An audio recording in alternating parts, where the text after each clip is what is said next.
Now we turn to the United States. The country's benchmark interest rate is now at its highest level in 15 years, after the Federal Reserve pumped up the rate by 3/4 of a point for a fourth straight time. Many fear that a high interest rate will make mortgages and other consumer and business loans increasingly expensive and heighten the risk of a recession.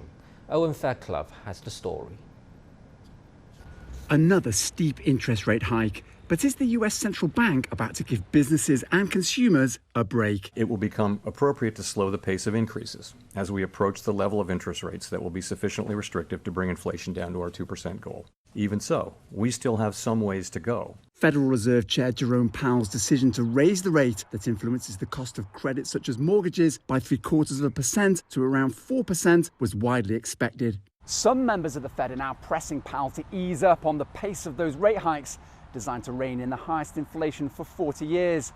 After hitting more than 9% in June, that core inflation rate has at least plateaued somewhat at just over 8%.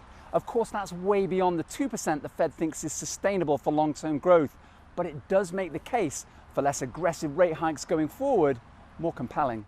And yet, for all Powell's talk of inflicting some financial pain by making life more expensive, many on the receiving end seem to be taking it in their stride. Job openings in September increased to 10.7 million, albeit after a sharp decline in August. That's a sign of a healthy economy for President Joe Biden, as polls put next week's midterm elections on a knife edge for his Democrats. But other data suggests the so-called Great Resignation, millions of employees quitting their jobs to chase higher wages and leaving a glut of vacancies, is ending as financial conditions tighten.